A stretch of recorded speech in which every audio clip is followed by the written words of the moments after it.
हिंदुस्तान की राजधानी यानी दिल्ली से सिर्फ 56 किलोमीटर की दूरी पर यह शहर बल्लभगढ़, और यहां पर ठीक इसी जगह पर जो हत्याकांड दिन दहाड़े हुआ है उसने पूरे देश को दहला दिया है। 21 साल की एक लड़की निकिता तोमर यहीं पर एग्जाम देने के बाद इस गेट से निकलकर अपने घर की तरफ जाने की कोशिश कर रही थी, लेकिन ठीक इसी जगह पर खड़ी थी एक गाड़ी जिसमें तौसीफ नाम के एक लड़के ने उसे बिठाने की कोशिश की। इस गेट पर लगे एक सीसीटीवी कैमरे पे सारी तस्वीरों को कैद कर लिया, वरना शायद कोई समझ नहीं पाता कि कितना भयावह वो मंजर था जब एक लड़की को जबरदस्ती एक गाड़ी में बैठाने की कोशिश की जा रही थी। उसने अपना पूरा दम लगाकर वहां से निकलने की कोशिश की, लेकिन लड़के ने गोली मार दी। सवाल सुरक्षा का बहुत बड़ा खड़ा हुआ है आज।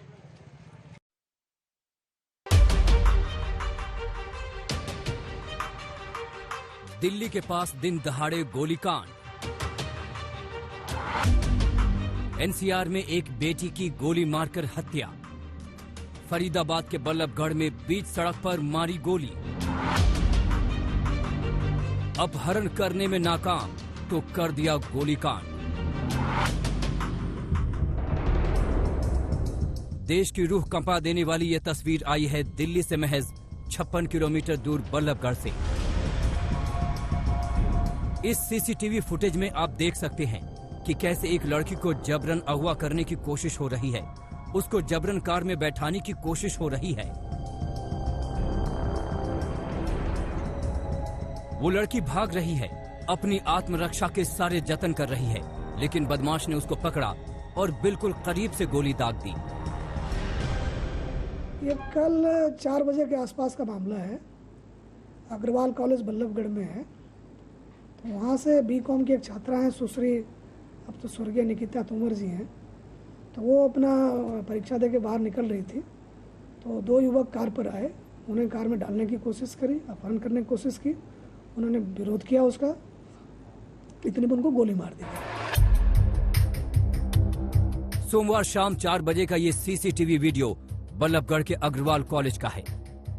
कॉलेज के बाहर एक I-20 कार आकर रुकी।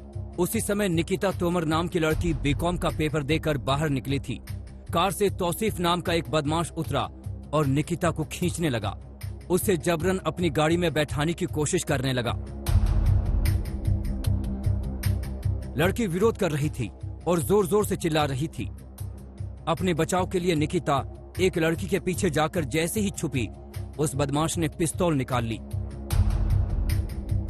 उस बदमाश ने लड़की के साथ चलने के लिए धमकी दी, लेकिन जब लड़की नहीं मानी तो उसने पॉइंट ब्लैंक रेंज से लड़की को गोली मार दी। गोली की आवाज सुनकर ड्राइविंग सीट पर बैठा दूसरा बदमाश बाहर निकला। पुलिस उसका नाम रेहान बता रही है। रेहान ने जल्दी से तौसीफ को गाड़ी में खींचा और वो दोनों निकिता को सड़क पर मरने के लिए तड़पता छोड़ भाग गए, और घर वालों के लिए बचा जिंदगी भर का दर्द। जो मेरी बेटी के साथ हुआ है उसका भी पुलिस एनकाउंटर करे सामने खड़े करके मेरे बिल। मैं बेटी को दाग जब दूंगी जब उसका एनकाउंटर हो जाएगा, उससे पहले मैं बेटी को दाग नहीं दूंगी, मैं साथ ही दूंगी। ये समूची वारदात दिन दहाड़े हुई। उस वक्त सड़क पर चहल पहल थी, लोग आ जा रहे थे, गाड़ियां सड़क पर दौड़ रही थीं। आप तस्वीरों में देखिए कि एक लड़की तो बिल्कुल करीब से गुजरी, लेकिन लोग देखते रहे और गुंडे एक लड़की की जिंदगी को मौत में बदल कर चलते बने। कल शाम को लड़की पेपर देके बाहर निकल रही थी, भाई ये दिखा उस पे तो वो लड़का आया, उसको जबरदस्ती गाड़ी में खींचने लगे और लड़की नहीं बैठी, भागने लगी इधर उधर बच के, तो वो गोली मार दीजिए उसको। ये पूरी वारदात इसलिए हुई कि तौसीफ और रेहान का निकिता को अगवा करने का प्लान था। तौसीफ ने उसे धक्का देकर कार में बैठाने की कोशिश की। नाकाम रहने पर तौसीफ ने गोली चला दी। गोली निकिता के कंधे को चीरती हुई निकल गई। निकिता को गोली लगने पर तौसीफ और रेहान फरार हो गए। निकिता को अस्पताल पहुंचाया गया, लेकिन तब तक बहुत देर हो चुकी थी। जो भी कुछ हुआ उसमें स्विफ्ट एक्शन तो लिया ही गया, और मैं आपको पहले भी कह चुकी हूँ कि जो इसके लैप्सेस रहे केस के वो स्टडी करने के बाद पता चलेंगे, इसमें और इंक्वायरी होगी उसके बाद पता चलेंगे, और जो भी लैप्सेस पता चलेंगे, जैसे कि इस पे स्विफ्ट एक्शन लेके आरोपितों को पकड़ा गया, निश्चिंत रहें कि इस पे जो भी होगा कार्यवाही पूरी कानूनन सही तरीके से होगी और जस्टिस के लिए ही की जाएगी। गोलीकांड के बाद बल्लभगढ़ से चंडीगढ़ तक हड़कंप मच गया। हत्यारे को पकड़ने के लिए पुलिस एक्टिव हुई तो 5 घंटे के ऑपरेशन के बाद मुख्य आरोपी तौसीफ को धर दबोचा गया। कुछ घंटों बाद दूसरा आरोपी रेहान भी पुलिस के हत्थे चढ़ गया। पेपर देख आई थी जी लड़की, और उसको गाड़ी में खींच के जबरदस्ती गाड़ी में बिठा रहे थे भी खींच के, जब नहीं बैठी तो गोली मार दी उसको।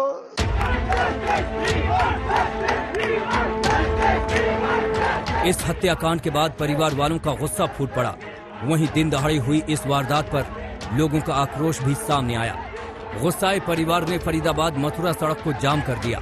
परिवार ने वरिष्ठ अधिकारियों को मौके पर बुलाने और फास्ट ट्रैक कोर्ट बनाकर आरोपियों को जल्द और सख्त सजा देने की मांग की। हरियाणा वही राज्य है जहां से बेटी बचाओ बेटी पढ़ाओ अभियान की सबसे पहली शुरुआत हुई थी, और सीसीटीवी कैमरा में जिस तरह से वारदात हुई है, 2 सवाल खड़े होते हैं। पहला, लॉ एंड ऑर्डर का, क्या कॉलेज के बाहर किसी तरह का कोई पीसीआर वैन खड़ा नहीं था?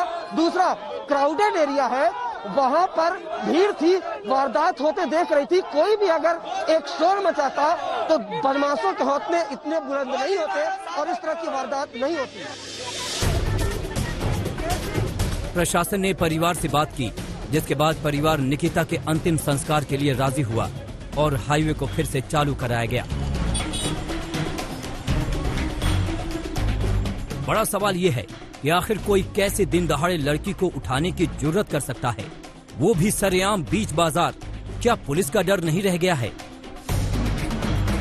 इस मामले में 2 साल पहले भी परिवार ने तौसीफ के खिलाफ शिकायत दर्ज कराई थी, तो क्या पूरे मामले में पुलिस ने लापरवाही बरती?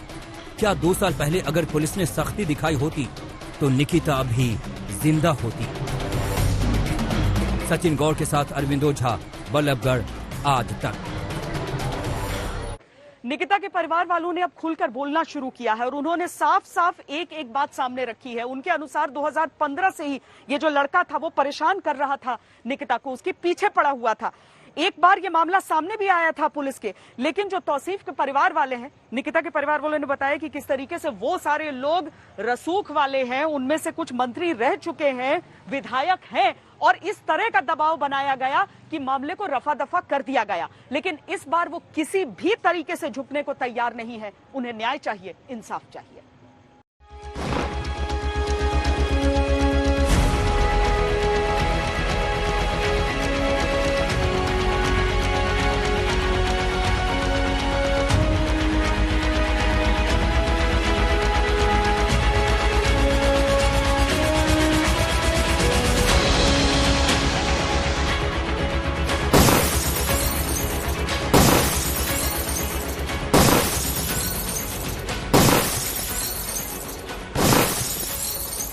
तौसीफ नाम के शख्स ने निकिता तोमर की दिन दहाड़े गोली मारकर हत्या कर दी। परिवार के मुताबिक तौसीफ निकिता से शादी करना चाहता था, जिसके लिए निकिता और उसके परिवार की रजामंदी नहीं थी।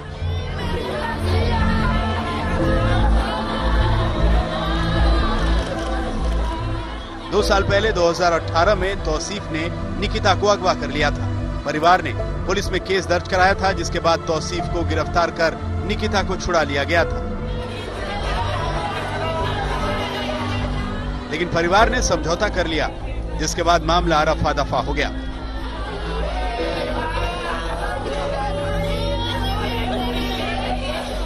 हमने इसको क्राइम ब्रांच को ट्रांसफर कर दिया है। एक SIT बनाया इसके ऊपर, और एक राजपत्रित अधिकारी इसकी जांच करेंगे और तमाम साक्ष्यों को इकट्ठा करके, जिसमें वीडियो फुटेज भी है और चश्मदीद गवाह भी हैं। पहले भी एक बार इन्होंने अपहरण की FIR दर्ज करवाई थी 2018 में, लेकिन बाद में उन्होंने ये एफिडेविट दे दिया कि हमारा अपहरण नहीं हुआ था और इसके ऊपर कोई कार्रवाई ना की जाए, तो वो FIR कैंसिल हो गई थी।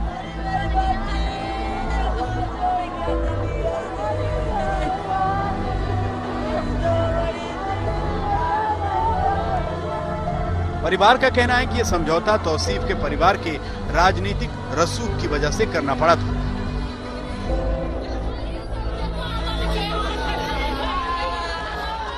निकिता के भाई के मुताबिक तौसीफ के रिश्तेदार आफ्ताब अहमद इस समय नूह विधानसभा क्षेत्र से कांग्रेस के विधायक हैं। वो भूपेंद्र सिंह हुड्डा सरकार में परिवहन मंत्री भी रहे हैं। रिश्ते में तौसीफ विधायक आफताब अहमद का चचेरा भाई है। तौसीफ के दादा कबीर अहमद विधायक रह चुके हैं, जबकि चाचा खुर्शीद अहमद हरियाणा के पूर्व मंत्री रहे हैं। हमने शिकायत करी थी, पुलिस में एफआईआर दी थी, तो इसको पुलिस वाले लेके आए थे। लड़का लड़की को घर ले गया था और बोला था धर्म परिवर्तन करने के लिए, शादी करने के लिए जबरदस्ती दबाव बनाया था। लेकिन फिर पंचों में बैठ के हमने, लड़की के घर वालों ने माफी मांग ली। उन्होंने बोला कि भाई लड़की को तुम पढ़ाओ लिखाओ, लड़का नहीं कहेगा और लड़की की इज्जत है और बदनामी होगी, ये और वो ऐसे कह के फिर हमने फैसला कर लिया था उनसे। निकिता के परिवार ने एक चौंकाने वाला खुलासा भी किया है। उसके मुताबिक तौसीफ ने निकिता पर धर्म परिवर्तन का दबाव बनाया था। इस वजह से निकिता के पिता और भाई दोनों ही इसे लव जिहाद का मामला बता रहे हैं।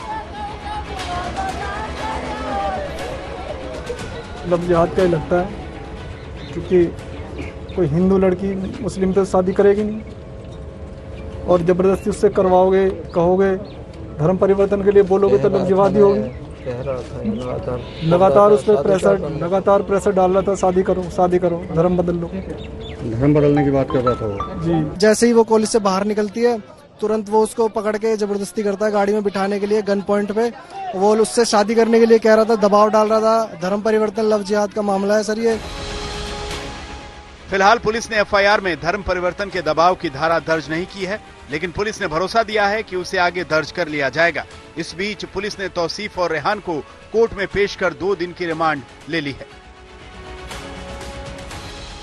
सूत्रों के मुताबिक तौसीफ ने अपना गुनाह कबूल कर लिया है। उसका कहना है कि निकिता की शादी किसी और से होने वाली थी, इसी वजह से उसने उसकी हत्या कर दी। ये बात भी सामने आई है कि तौसीफ और निकिता के बीच 24-25 अक्टूबर की रात 1000 सेकंड तक बातचीत हुई थी। तौसीफ का कहना है कि 2018 में गिरफ्तार होने की वजह से वो अपनी मेडिकल की पढ़ाई नहीं कर सका, इसलिए उसने निकिता की हत्या कर अपना बदला लिया। 2 दिनों की रिमांड के दौरान पुलिस ये पता लगाने की कोशिश करेगी कि 2015 से लेकर 2020 तक तौसीफ और निकिता के बीच क्या क्या हुआ। क्या सच में अंकिता पर धर्म परिवर्तन का दबाव बनाया गया और ये मामला लव जिहाद से जुड़ा है?